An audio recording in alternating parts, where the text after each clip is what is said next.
Hello, hello. Welcome back to the What We Said podcast. Happy Friday, everybody. And I hope you're going to have a great weekend because we're about to give you some of the best advice you've ever heard in your entire life. As usual. As usual. Nothing new here. I have no updates, but you do. I was just on a trip with my mom in Montecito. Wow. What a place. It is so... I don't think I've ever actually stayed in Montecito. I was going to say, what is that? What is that? Is it like a suburb in Santa Barbara? I actually don't know if it's considered like it is Santa Barbara or it's outside of Santa Barbara, but on the map, it's a different place in Santa Barbara, just like right outside. Oh, okay. Very close, I've heard of it, but...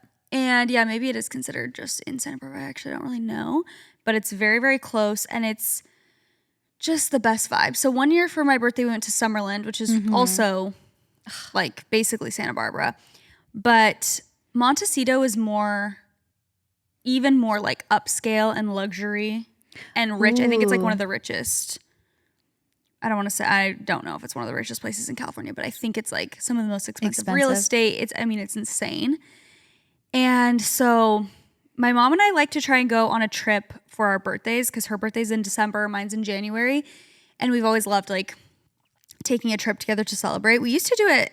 We kind of started doing it like every year, but then we kind of fell off. We haven't done it for a few years. So we wanted to do it again this year. And we stayed at this beautiful hotel called the Rosewood, which I had just saved on my like Pinterest. And I'd been saving photos of it because it's so, so pretty. And then they hosted us, and it was absolutely amazing. Nice. Really, really incredible place. I highly recommend. The service was insane. Everything was perfect. Like, it was kind of rainy and drizzly the whole weekend, so we couldn't do a ton. But that was also it was kind of a cozy, fun. Nice vibe. That's the vibe. Yeah. So we just ate and hung out. We rode bikes around the little I love grounds. That. And also, I wish I didn't tell you this yet. Oh. But I'm like, you shouldn't know this. I need to stop talking to you so much, actually, because I wanted to tell you on the podcast about the estate sale that we went to, but now you already know about it. Anyway, whatever. So we saw a sign for an estate sale, and we're like, okay, we have to go because number one, we love all that stuff, thrifting, estate sales, me and my mom. But also the houses there are insane. Yeah. All of them are like mansions, and they're beautiful. So the walkway up to this estate sale was it was like, I swear, a quarter mile to even get to the home. Like the lot was massive. I looked it up after I was like looking in the neighborhood. I looked it up. That house was like $15 million that we went into. Sheesh. It was huge. We literally were getting lost in it. Had like gardens. It was stunning. Had like 3 guest houses. Like one was a gym. One was just like a guest house with a little kitchen. One was like a 2-bedroom, 2-bath guest house. And then the main house. And the backyard you couldn't even see the end of it. Like you just look and it's like, anyway, so it was so beautiful. And my mom just asks the guy, she's like, who owns this? Or like, who owned this house? Do you know? He was telling us who owned it. And he's like, but actually, Katy Perry and Orlando Bloom just bought it. And me and my mom were like, we're in Katy Perry and Orlando Bloom's house right now. Like, they're going to move into it probably very soon. That's why they're having an estate sale to, like, get rid of everything, and then they're going to move in.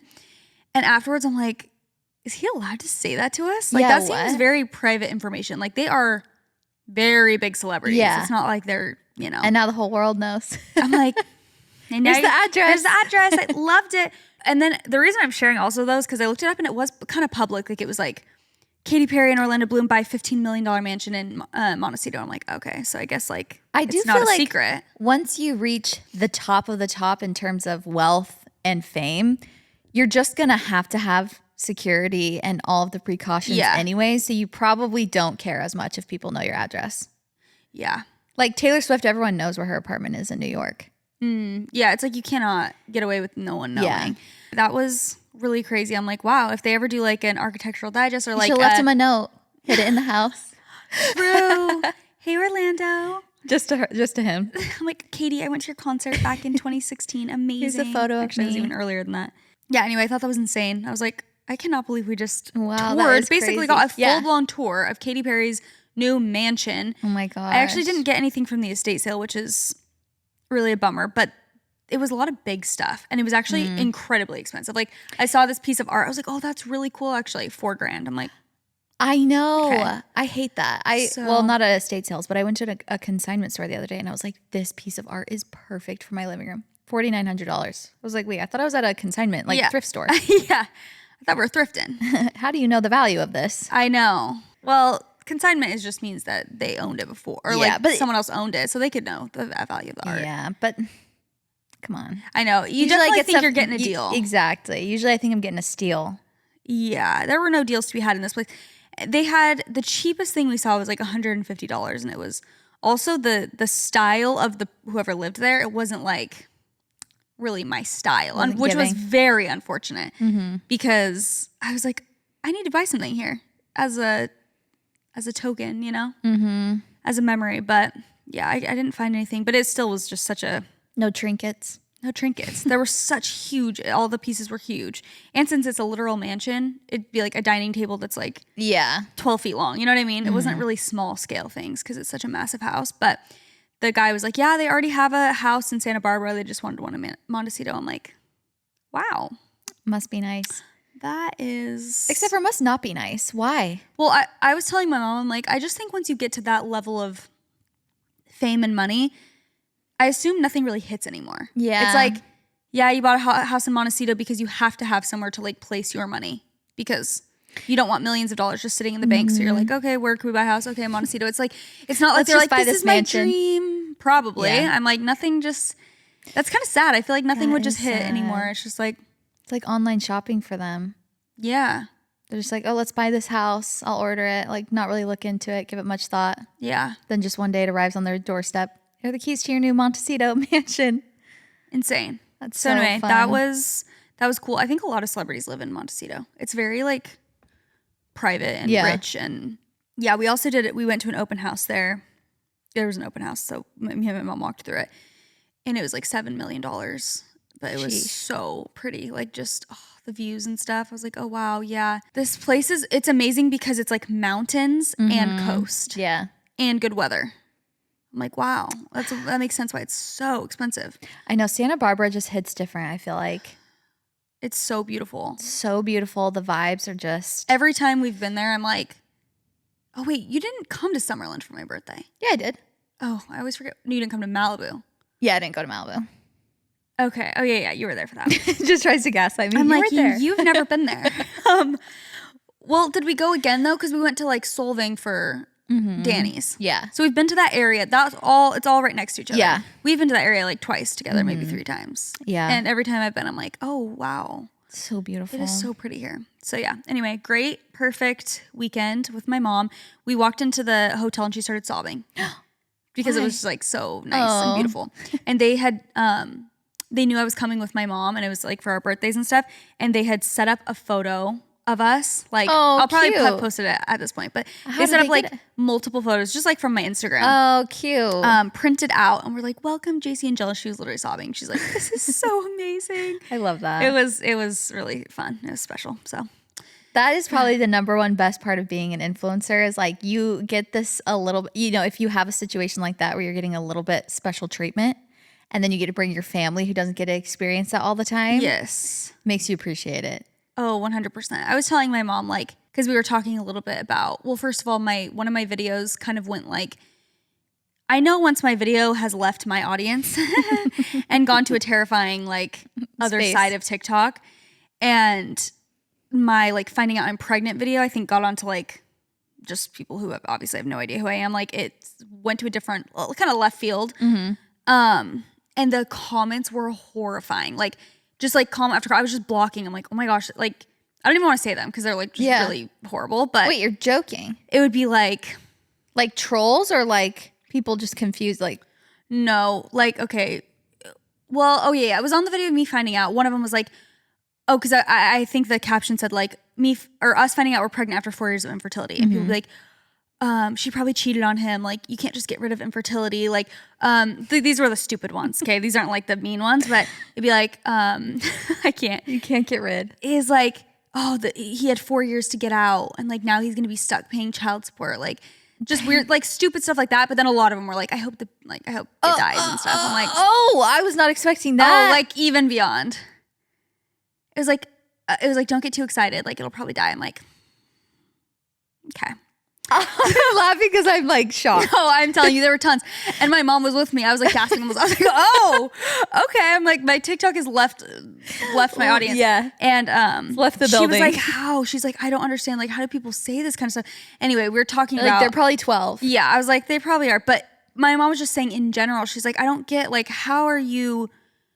We were just talking about like hate and people just being so mean. And she's like, just saying like why and how and whatever. And then we got to the hotel. I'm like, there are pros and cons to this job, as you have seen. See how they have printed out photos of me? Yeah, like that is why. You see the highs and lows of this job. Like, yes, and that is like not even, again, those comments did not affect me. I feel like it's just like, okay, you're just trolls. But, she was talking about like the just deep hatred that people also have.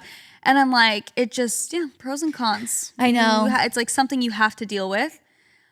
Being like misunderstood or hated, but like you have so many pros to living, so it's just like you have to. I know. I was thinking that exact same thing, like for various reasons, but I was like, the hate comments, they seem so like when you see them or when you get them, it's so visceral. Like, yes, is that the right word? It's like so shocking.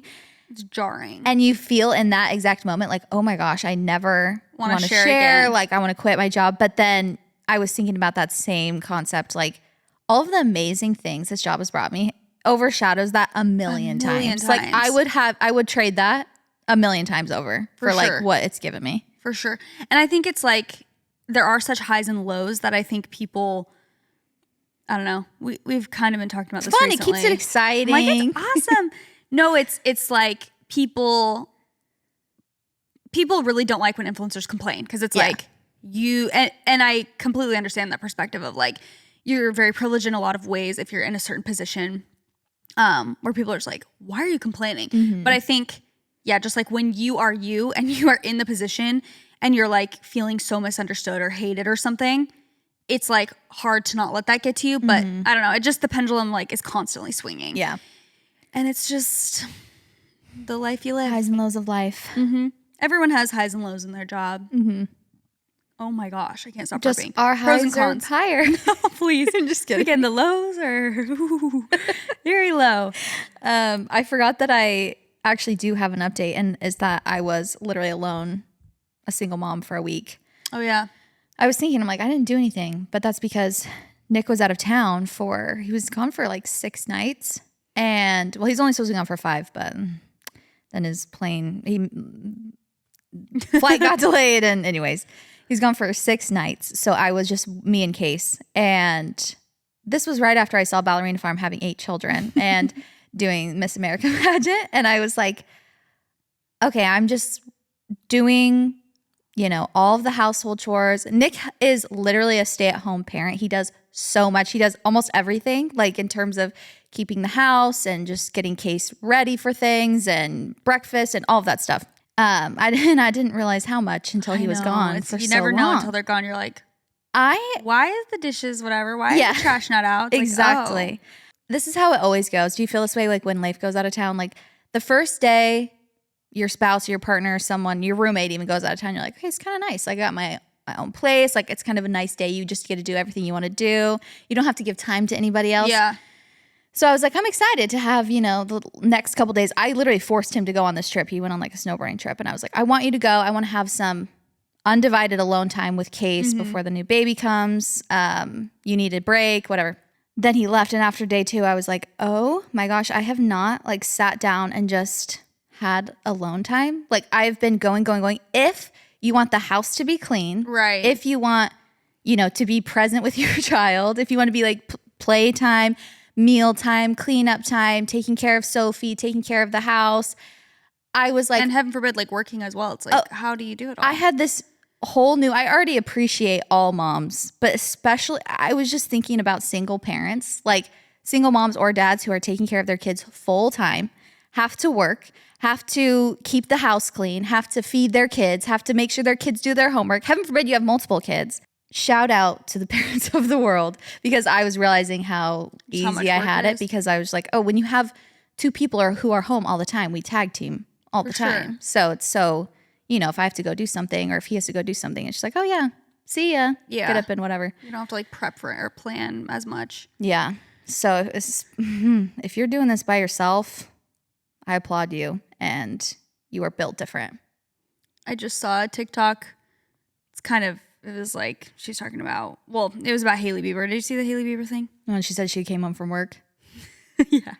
So stupid. I don't even want to get into it because it's the dumbest thing I've actually ever heard. She was kind of comparing it to just like.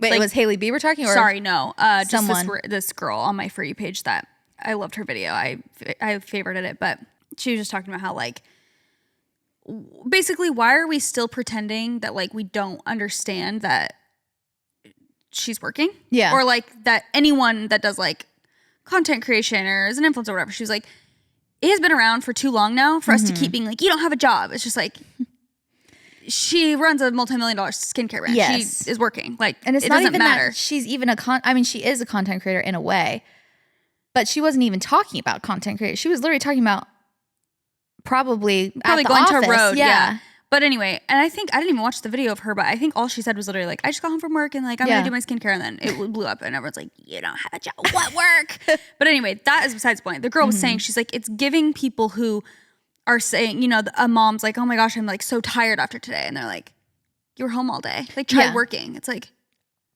I am working. No. Like I'm working all day. Like, why can't we understand that like everyone's work looks different? Whether you're a stay-at-home parent, whether you work full-time, whether you work part-time and you do a side hustle, whether you blah, blah, blah. It's like, we're all trying to pay our bills. Yeah. Like, for the most part, everyone's working to some degree. Why are we pretending that people just don't have, don't do anything. Don't do anything. It's like, what do you mean? No. I'm so over the stay-at-home parent, like people not understanding what that is. Slander. Like, this has been going on our entire existence on this planet. Having people stay home if you have kids or not, even if you're just taking care of a household. Like, it is so much work if you're a stay-at-home parent. It is like a privilege usually to be able to stay at home because everything's so expensive nowadays. Like, if you can afford to stay at home, but even if you weren't staying at home, you'd have to pay someone to do all the other stuff. Childcare is extremely expensive as well. Yes. So it's like anything. It's so we're all much just trying work. to survive out here in whatever capacity. And like, I really can't with that either. But also, I feel like with the stay-at-home dad thing, I was telling Leif, like, if we're in a place now where we're saying, okay, to be a stay-at-home mom, that's a lot of work, you have to give the same respect to if a dad's going to stay home. Yeah. Because I feel like just, again, the traditional roles, it's like, okay, most of the time the guy works, the girl stays home, whatever, just in historically. But now if we're going to switch the roles, you can't now be like, what does he do for work? Like, why is he at home? Nothing. Yeah. It's like, what do you mean? No, it bothers me so bad. We just established that being a stay-at-home parent is very hard and a lot of work. So, and sometimes it's literally stay-at-home moms that do it. That they're like, wait, what is he doing if he's not working? Like, what do you do? Yeah. Same thing. Same thing. It's, I don't know. It's not the easy way out. I can't even speak on it. I've never been a stay-at-home parent. I just assume. Yeah. And I see like all my friends, I have a lot of friends who work with their spouse or, and I'm even trying to figure out when I obviously have my baby, like, what our dynamic will be. And I still want to be working, and Leif still wants to be helping me with certain work things, but he's also going to probably spend a lot of time, whatever. Anyway, I've just been thinking about it a lot, and I'm like, you really can't be. It's a team effort. Yeah, it's a team effort. All of it. And again, maybe sometimes both parents work, but you still have to pay someone to watch your kid. Exactly. So, or switch off, and someone's working. Everyone's working. Exactly. To some degree. Yeah, exactly. Anywho. Wow. Thank you for coming to our dissertation of How roles. long has it been? Oh, wow. Yeah, we should get into the advice. We're doing an advice column today, and you guys have written in. As you do. For some advice. You want to go first? Yes, I'll go first. After this baby stops kicking my ribs. How to let the nice guy down easy. It's easy to say no to a guy who is being creepy or a jerk, but what about the guys who are nice? No real red flags, just no attraction on my part. This guy has been nothing but a gentleman. He has offered to help with moving, parties I've thrown, etc. He recently gave me a very generous gift as well, and now I feel even worse telling him no when he asks me out. And also, what do I do with the gift? Sincerely, a girl who hates the dating scene. That's the worst. That is the worst when you have to like break the good guy's heart because you just don't feel it. The gifting is hard because when someone gives you a gift, I feel like it's kind of rude to reject it. But also, like, he's giving it to you, but also if you feel the gift has like underlying expectations or like, I don't know. Super expensive, or what do you mean? No, like he's giving it to you almost like you don't feel like just out of the the generosity of his heart, but because he's like trying to woo you.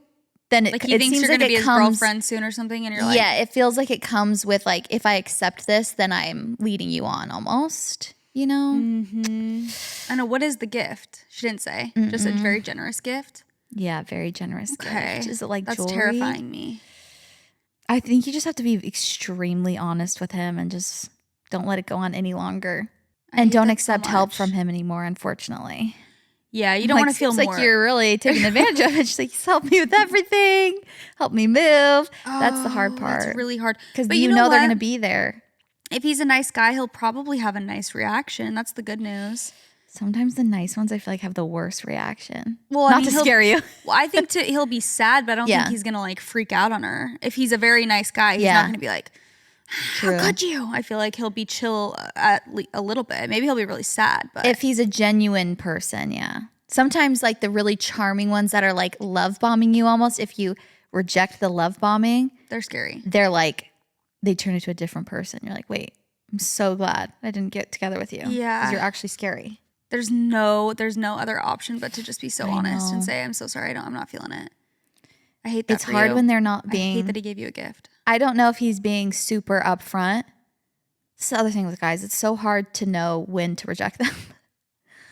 Like, when are they just being, when are you jumping the gun? And when are you not leading them on? I don't think you're jumping the gun if he gave you a No. gift, At this point, I think you've done enough. You've earned the right. Yeah.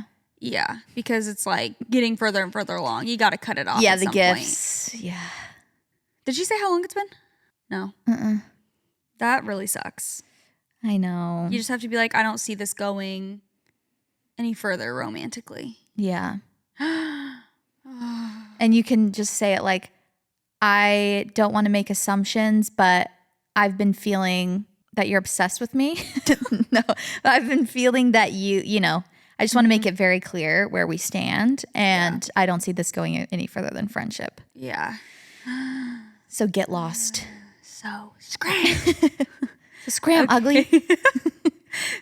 Okay. Hi, SOS. So one of my best friends dated this guy our junior year of high school. To preface, they dated for 6 months, never said I love you, and he did nothing wrong. She just wasn't ready for a relationship. We are 21 now, seniors in college, and respectfully, there is so much sexual tension between me and him. Ooh. We have a lot of mutual friends, so we hang out a good amount and always have good conversations. Like, do I suppress my love for him or text her or what? I think you could maybe date him, actually. Wait, read the first part again. They dated in their junior year of high school for 6 months. And how old are they now? They're 21 now. So that had to have been like 5 years ago. Yeah. I mean, it depends on how serious they were when she said that they never said I love you. I don't think it solicits you asking her permission necessarily, but maybe a heads up. For sure, a heads up. Like, but I don't think you need to suppress your love for him. No. It's been long enough. If they dated for like their entire high school experience and like told each other they loved each other, I'd be like, eh. But for a few months and and they didn't say I love you? No. I would say text her and be like, how do you feel about this? Also, I feel like you could get a good read on, like, well, Chelsea and I don't have any mutual, like, we didn't kiss the same person in high school, but we've kind of liked one of the same-ish. I thought we like had a mutual hand hold or something. Oh, yeah. But it's like, old. My point is like, yeah. If after high school, if one of us was like, oh, we're going to date them, we'd be like, oh, I don't care less. Yeah. Also, it depends where she is. If she's like in a happy relationship, even better. Yeah. She's like still hung up on him. Yeah. I don't think she's she the is. one that got away. That feels like it was a long time ago. No. Junior year sure. is like, you're like 16, aren't you then? Yeah. Or 17. Maybe 17. Yeah. So it's been 16, at least 17. 4 years though. Yeah. No, you're definitely fine. You're definitely fine. Especially if you give her a heads up. Mm-hmm. One of her best friends, she said. Also, she didn't say my best friend in the world. That's all that's hard though. Easier said than done to like be like, hey. I feel like if you're writing this in, maybe it's maybe a bigger deal than maybe where you think it is.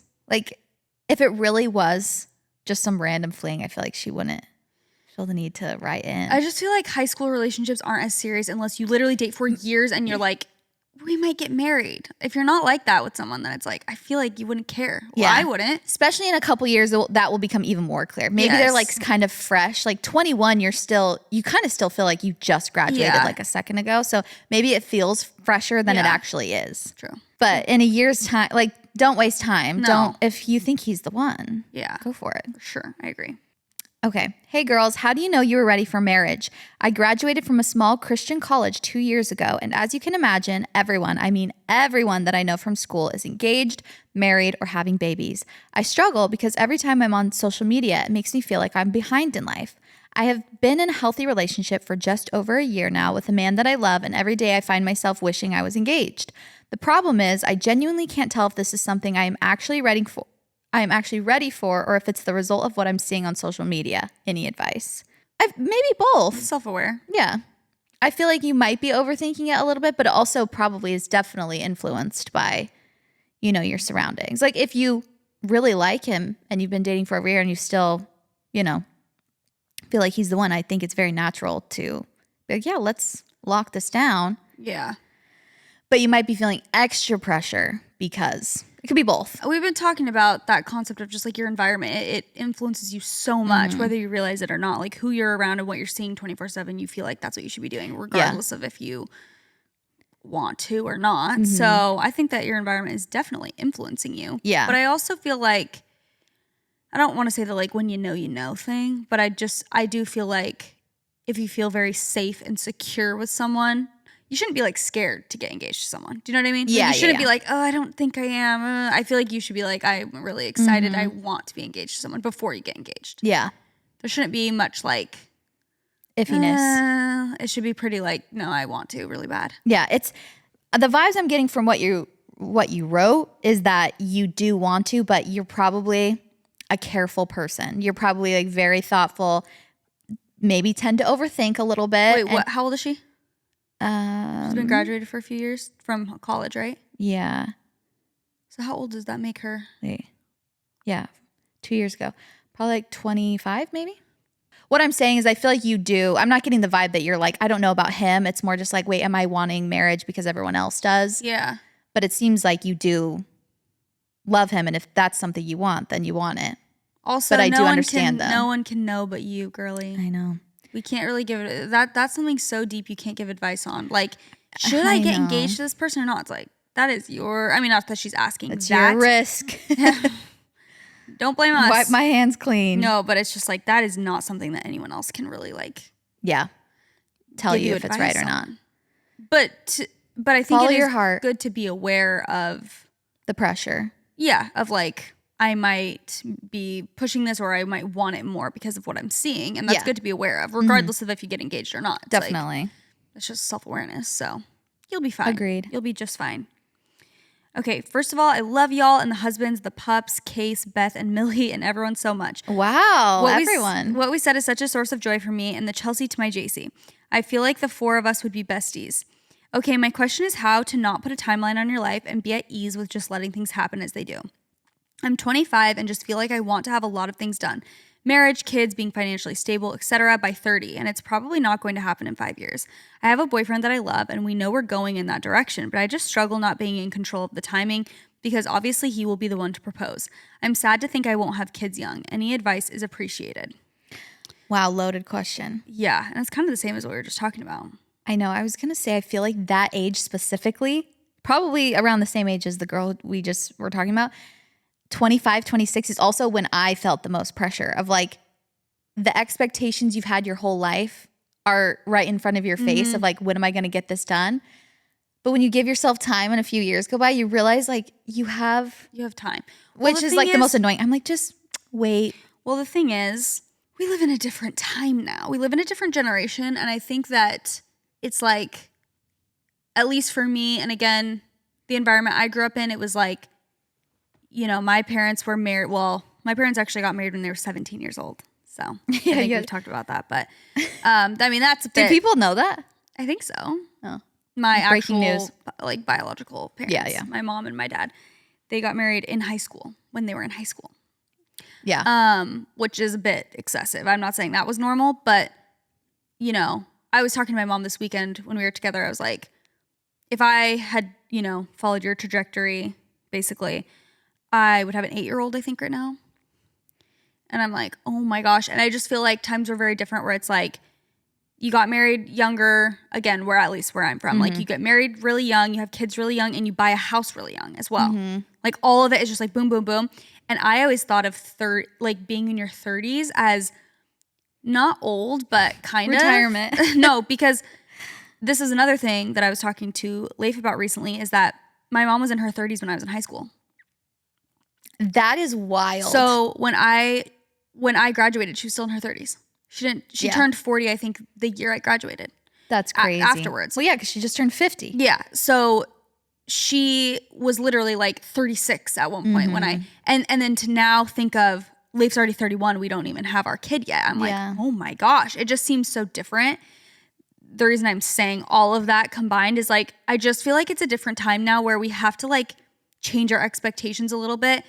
Literally, it's way harder now to buy a house. There's so many things that I feel like with the rise of social media, like dating is different. It's just not the same as like marrying someone in your hometown, getting, you know what I mean? Just all of it, boom, boom, boom. I feel like there's a lot of layers now.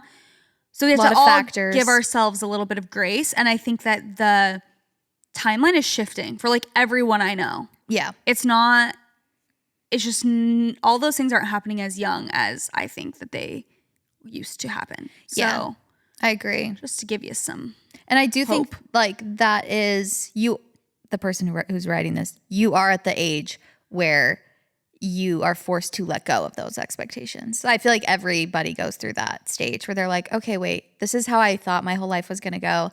Now I'm realizing I have to take like all of these factors into account and see what life actually is now and, you know, be okay with it.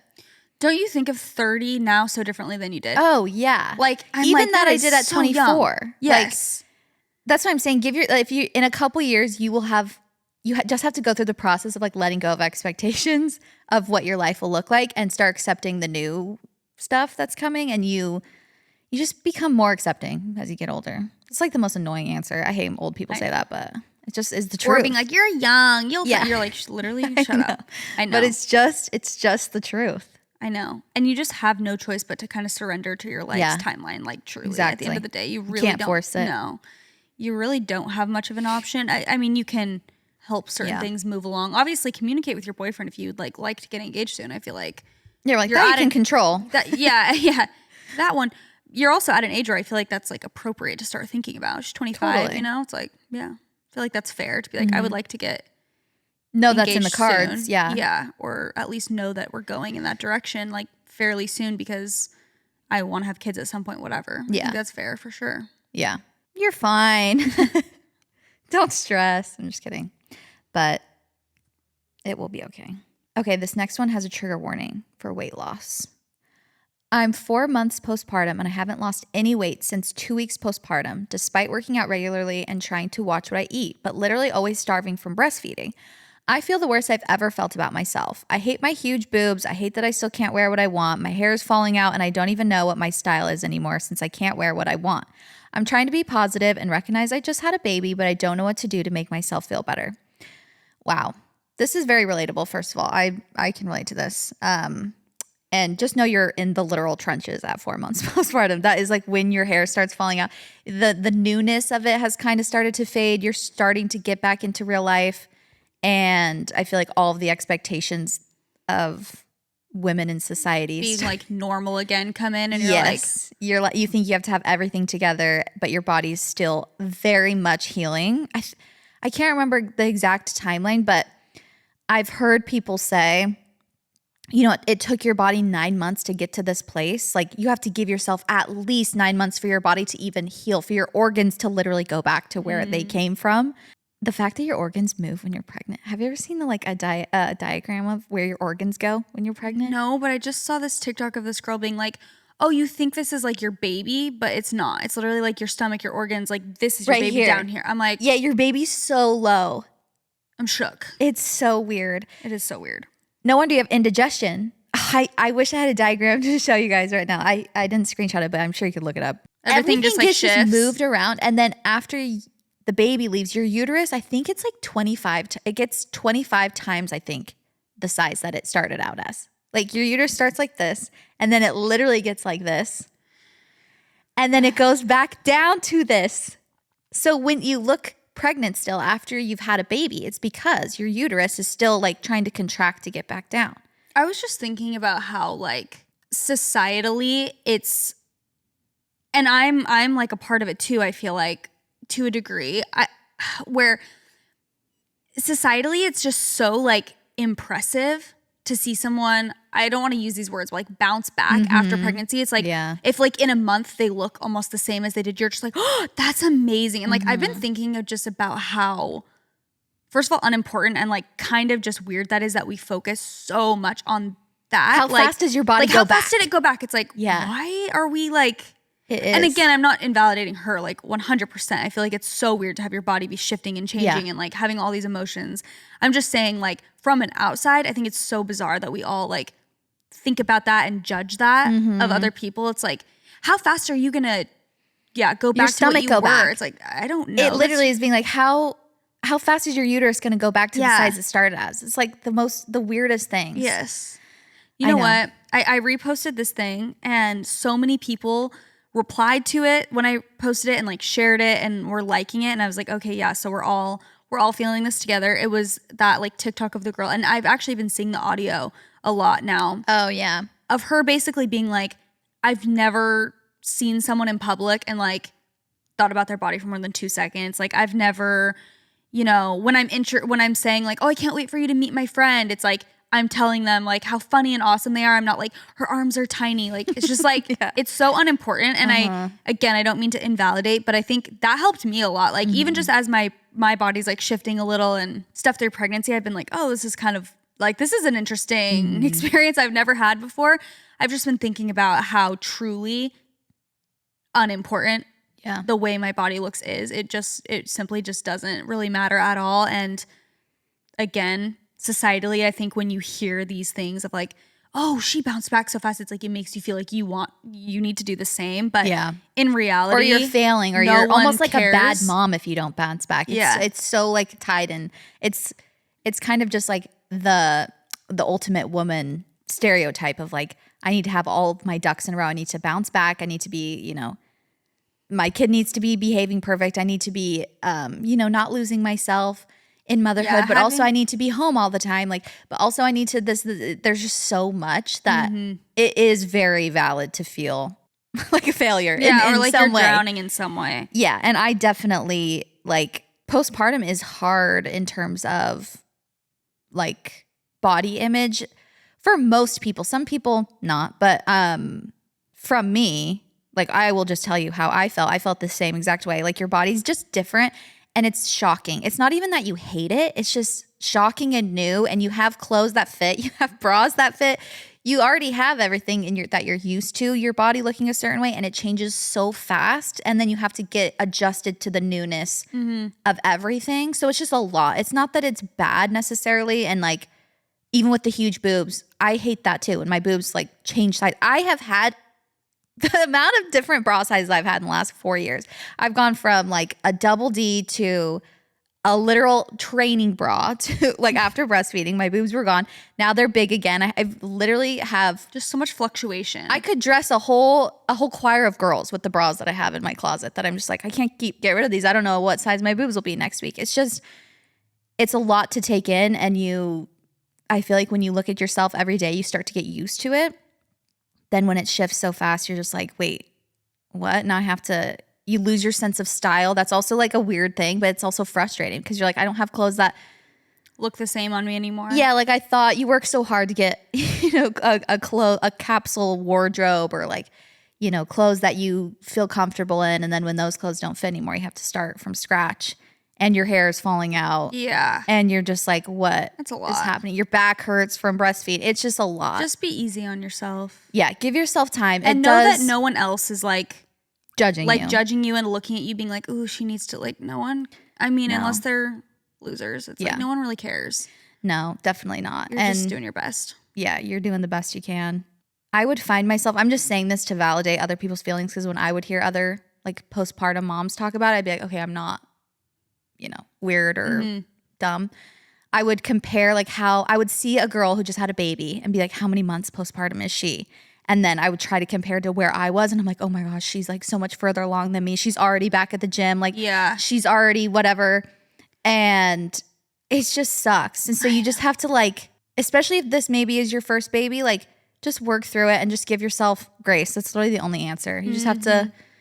It's good to be, I feel like when you're in a low place, it's hard sometimes. Like, I feel like it's awesome. It's kind of like we were talking about last week or whatever. It's awesome to use people as inspiration. Like to be like, oh, that's really inspiring. But I think sometimes that's very hard when you're just like in a low place yourself. Yeah. It's like, you don't need to be inspired. Yeah, it's like, okay, that's inspiring, but I'm feeling like literally personally attacked by the fact that this girl's back in the gym because I feel like I cannot do that. So it's just like, sometimes you got to get off social media as well. Definitely stop comparing yourself. Yeah. And also you can do little things to make yourself feel better. You don't have to just like wallow in your sadness. Find a balance of both. Of like, maybe you want to start going on very slow walks just to make yourself feel better, not to change anything, just to be like, I'm going to show myself a little bit of effort. That helps me at least. Agreed.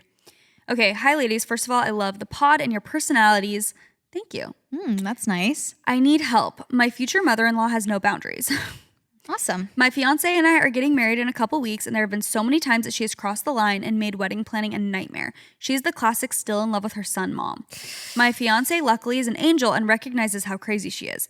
So today, my fiance and his family were at his cousin's wedding, and my future mother-in-law leaned over to me and said, would it be okay with you if I held his hand during the wedding? Huh? What does she mean? Why do you have to like ask for that?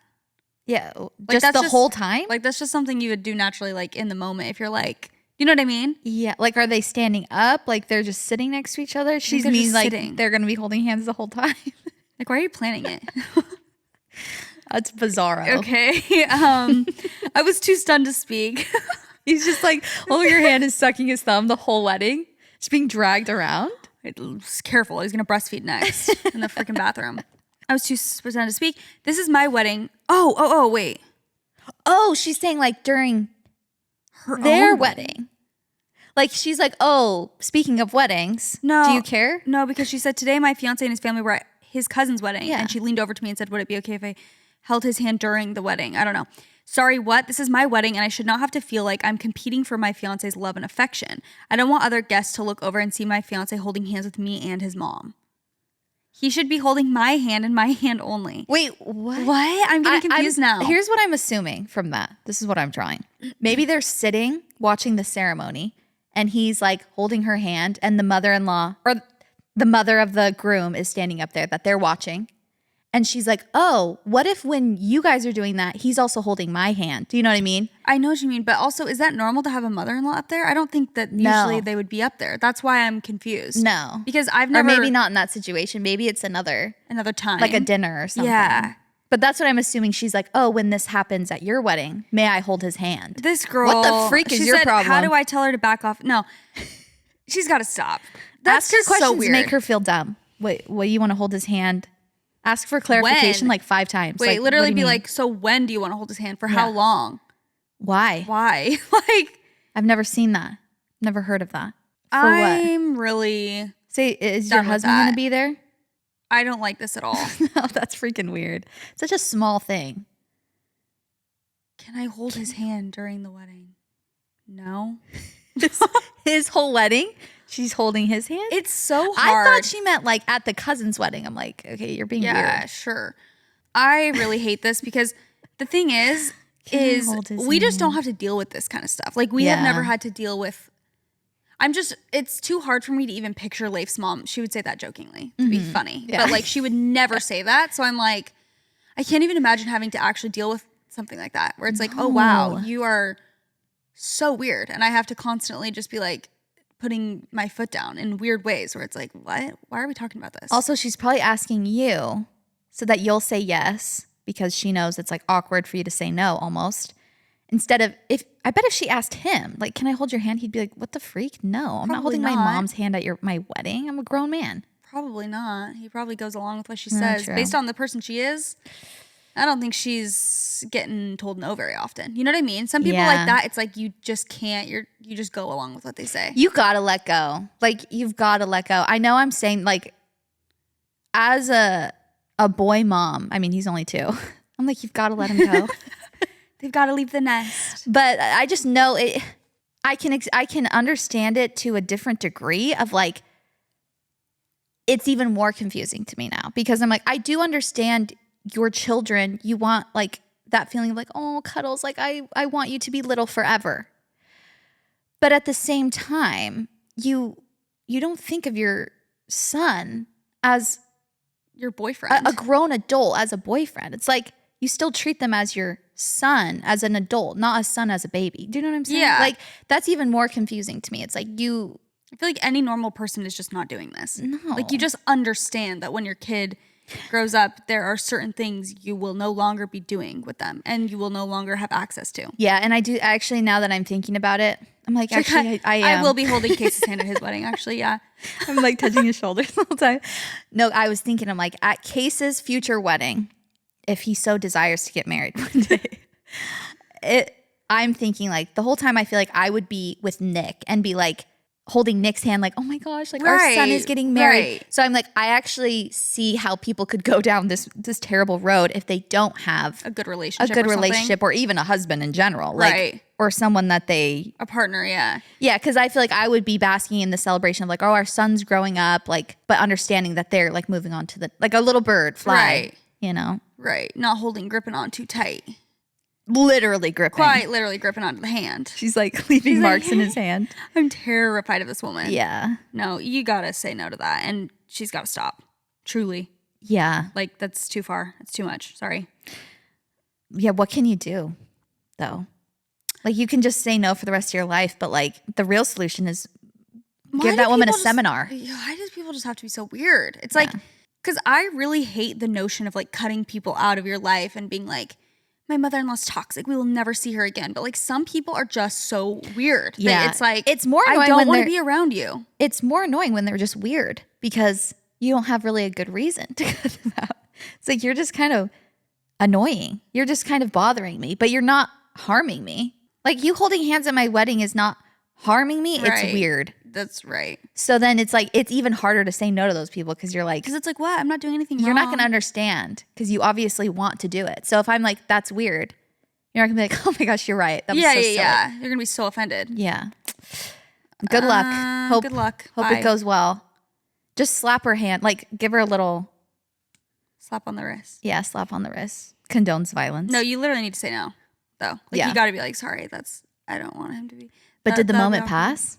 Like, what did, like, she said she didn't say anything. So it's like, yeah, well, looks like they'll be holding hands. Sorry, you Send lost us photos. him. Yeah. I'm terrified. He's like, they're doing the ring. She's still holding his hand.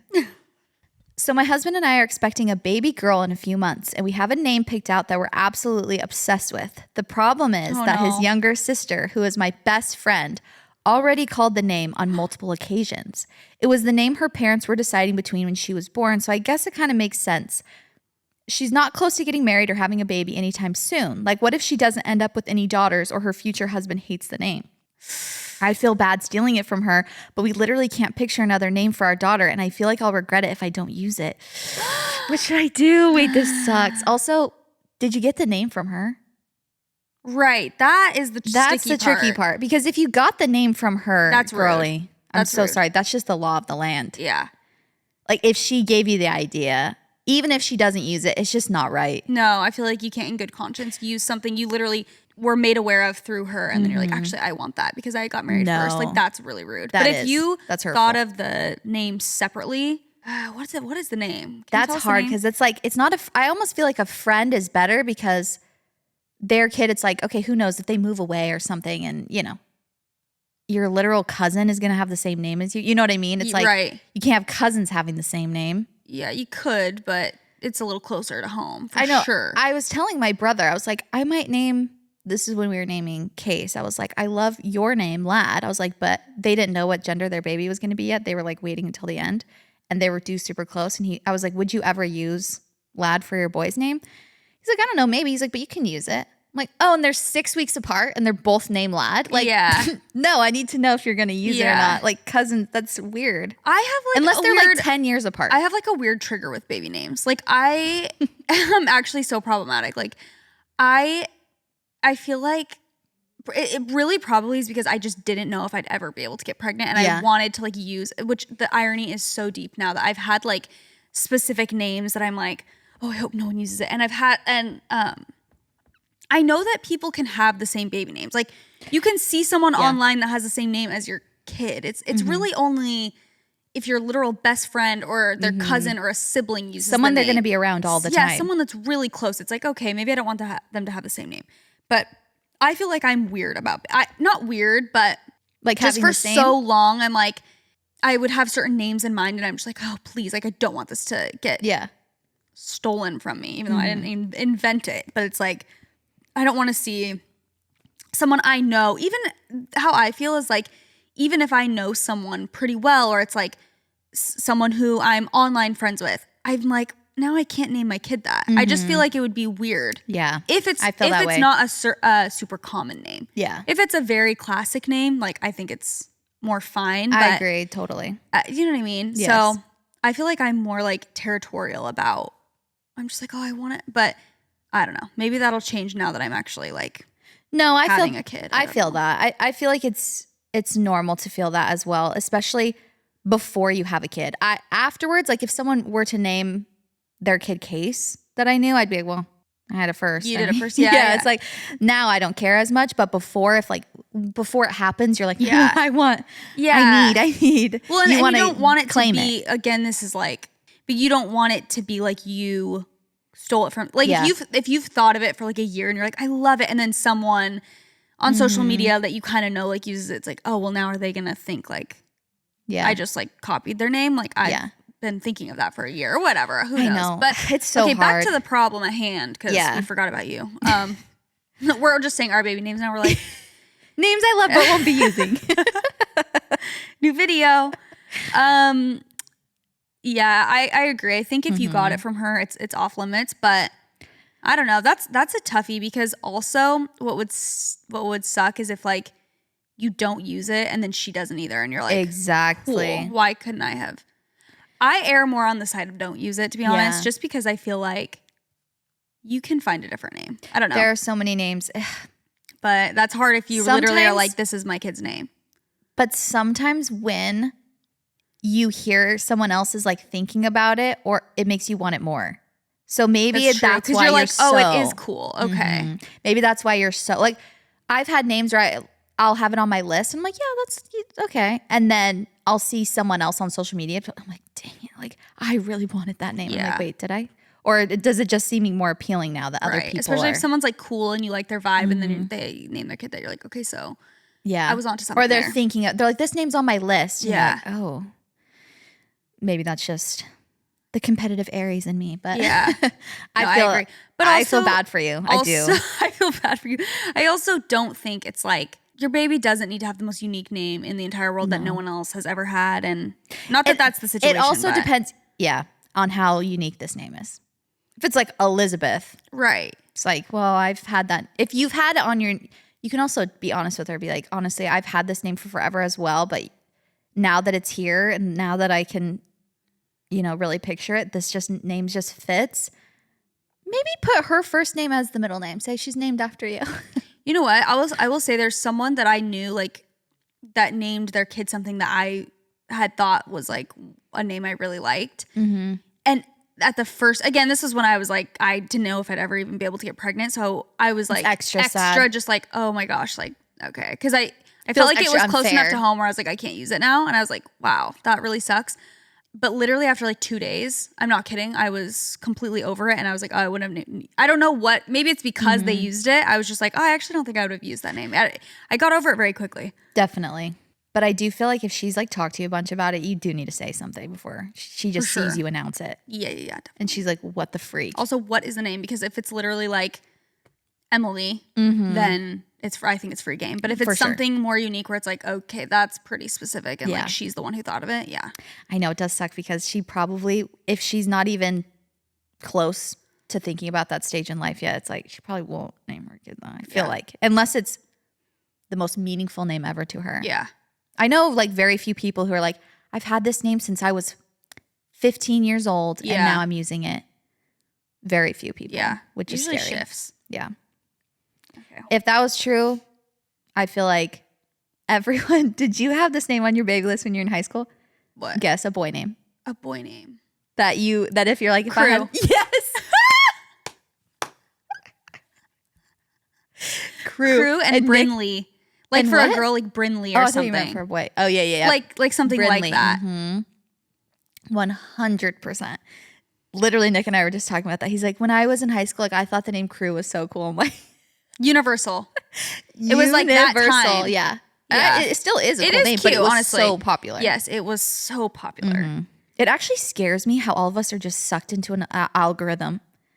Like we kind of already touched on this, and this is the last thing I'll say about baby names, but I'll think of a name and I'm like, oh my gosh, this is groundbreaking. And then you just I love it. And then other people are like, I've been thinking of this name. Or I'll see it on like a baby name list of like. You're like, I thought I invented that. Yeah, I'm like, oh my gosh, we're all thinking the same thing. Or like the comments of the thing will be like, I've been loving that name lately. I'm like, oh my gosh, we're so predictable. Yeah, it's true. It's like there's culture and we're all on the same wavelength. Yes. It's crazy. I agree. Okay, sorry. That was the longest response to. I could talk about baby names forever. Same. Okay. I absolutely hate my nose, but I'm scared I will hate a nose job result more because I won't be able to fix that.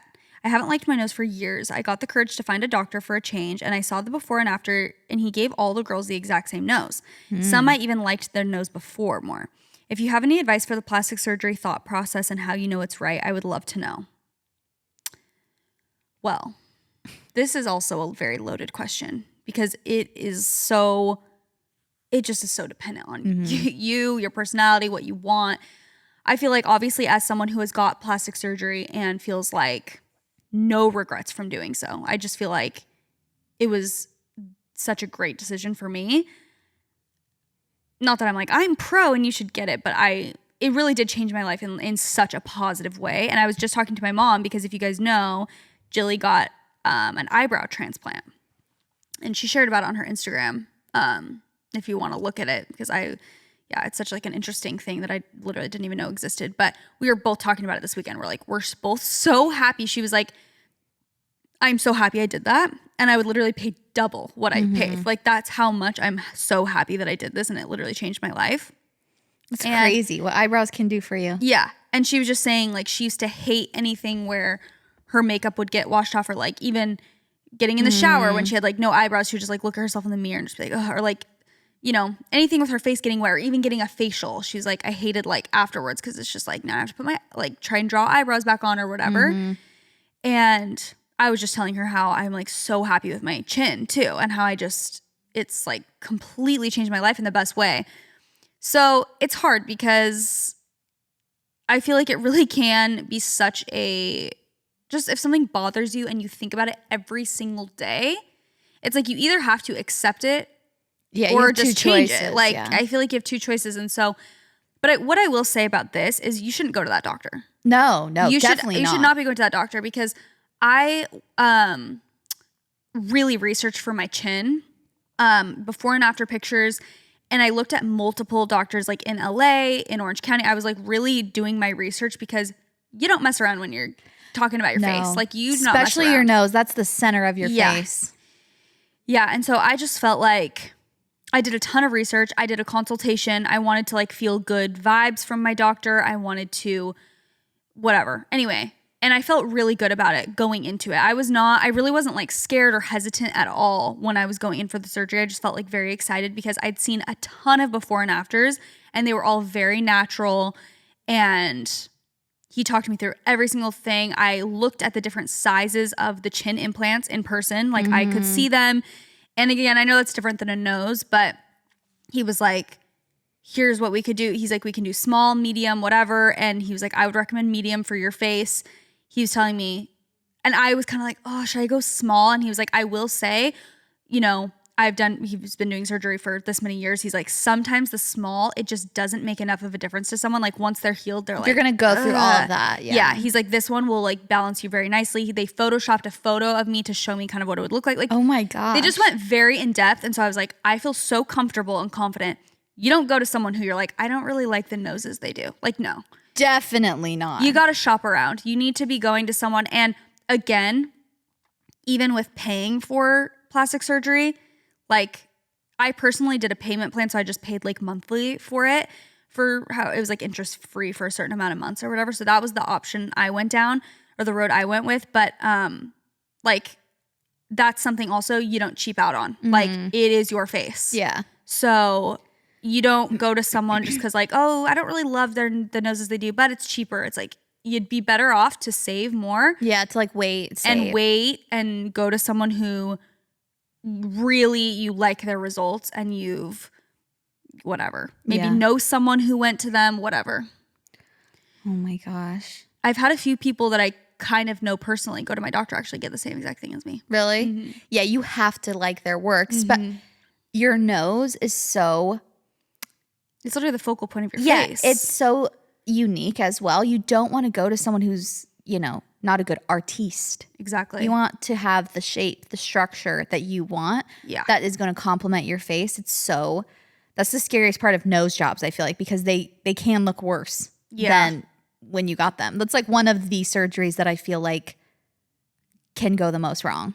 Yeah. On someone's face. Like if someone has a botched boob job, it's like you can fix that pretty easily, or like, you know, a botched nose, you have to keep going back and reshaping it, and it's just like hard to go back on. So I get that. As someone who has literally thought of getting a nose job a million times, I always would go back and forth like, oh my gosh, like what if I don't like it more than my nose? I'd rather not like the nose I was given than like have pay someone thousands of dollars and then you hate that even more. Yeah, like, exactly. Then just like or not feel like yourself or something. Yeah. Because I feel like a nose really changes your face too. Yes. Like that is something where I feel like the chin was a little bit less even of a change maybe.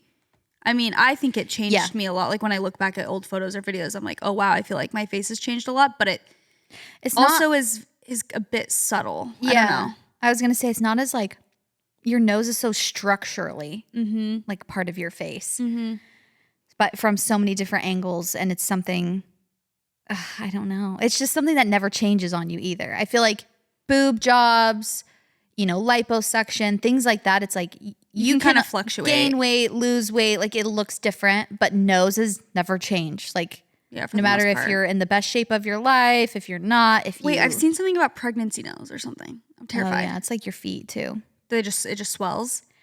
Some people's nose gets bigger. Forever? Yeah. Some people's feet. Your mom was saying her feet grew. Yeah, I don't know. Not the nose growing like Pinocchio when you're pregnant. I don't think it grows this way. Bigger and bigger. I think it gets wider a lot of times. Interesting. I didn't notice that, but I don't know if I would. But yeah, that's rough. I have no advice. Sorry. I think just do your research. You got to feel really good. You should not feel hesitant. Like I'm telling you, when I went in for my chin surgery, I had like little nerves, but I was way more excited than I was scared. I was like, I've seen his work. I've done a ton of research. I've seen the mock-up photos. I've seen the implant in person. I've talked to him about my exact goals. The incision will be pretty undetectable. Like I just felt very overall comfortable. That is the only way in my life I would ever get a nose job, is if I found some doctor for some reason that did exactly what I wanted. Yeah. Yeah. But until then, it's not worth the risk for me, at least. Agree. And it is very expensive. Like plastic surgery is thousands of dollars. So you do not do it unless you're rush. 100% sure and confident and comfortable. Don't rush it. Yeah. Okay, this is my last one. Help. How can I set boundaries without being mean to my in-laws? I just had my first baby. He is currently 2.5 months old. 2.5 months, sorry. And he is also their first grandchild. My mother-in-law has been overstepping rather than just enjoying being a grandparent. She asked to babysit at 2 weeks old. She gives him a soother even when I've asked her not to. What's that? I don't know. Maybe like a pacifier or binky. Okay. I told her or maybe like a chew. I feel like that's what she means by soother. A chew toy? Sorry, I didn't mean like a teething toy. Oh, 2 weeks old? Girl, he's 2 not months teething. old. 2 months She old. said he has to babysit at 2 weeks. Oh yeah. She said, well, he's currently 2.5 months. Okay. She asked to babysit at 2 weeks old. She's just listing off of her offenses. Okay. She gives him a soother even when he's not. I mean, I'm guessing it's probably a pacifier. Okay. Yeah. I feel like people call it different things. I told her I struggled with leaving him in the first month, and she forced me to go to a 30-minute appointment without my baby. She constantly asks about his. Sorry. You don't have to go. No one forced you to go to an appointment. Well, I'm not saying she was very pushy, but you gotta, I feel like, put your foot down. You don't just do something because someone says you should. No, definitely not. She constantly asks about his sleep schedule and milestones and always has something negative to say. Okay, she's annoying me so much. It's draining me, to say the least. Do I just roll my eyes and vent to my own mom, or do I say something?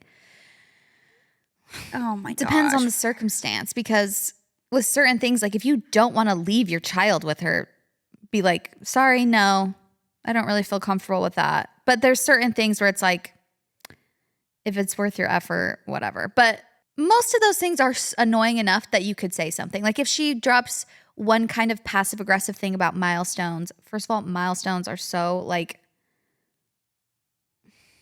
so annoying and frustrating. I'm so exhausted by her already. I can't. With like the sleep schedule, it's just like stop. No. Leave you me alone. Raised your son in literally like the 90s probably. That's a whole different time, okay? We have bassinets that soothe our baby now. We don't put them in, boxes and drawers or whatever you guys did. I'm sorry. I don't think they did that. But some of the things that people used to do, like put alcohol in their baby's gums to soothe teeth. It's like it's just not the same parenting. It's not. And sometimes people don't understand that. Unless she asks for your advice or opinion. Which she will not. Which she won't, according to the person that you are, yeah. Not you, the girl writing it, but the mother-in-law. On one hand, like, you gotta have more of like a firm, I feel like when you She are probably a mom, knows you can be walked over. Yeah, don't be walked over. Like, if you do not feel comfortable leaving your child, do not leave your child. Like, Yeah. I just feel like it's okay that you did it. Yeah, we're not saying you're a bad mom for doing it, but I don't care. I don't care at all what you do. In the future. I'm just saying you shouldn't have, no one should be forcing you that's to do annoying. anything. Like, hey, you need to leave for 30 minutes. I'm going to watch your kid. Like, there are just certain boundaries, I feel like, where it's like, I really just don't want to do that. Sorry, I'm not comfortable with that. Like, you got to put your foot down, I feel like, with stuff like that. The milestones, if you can just tune her out, I guess, best case scenario, because that's really just annoying more than anything. Yeah. It's like, is it harmful? Is it annoying? Yes.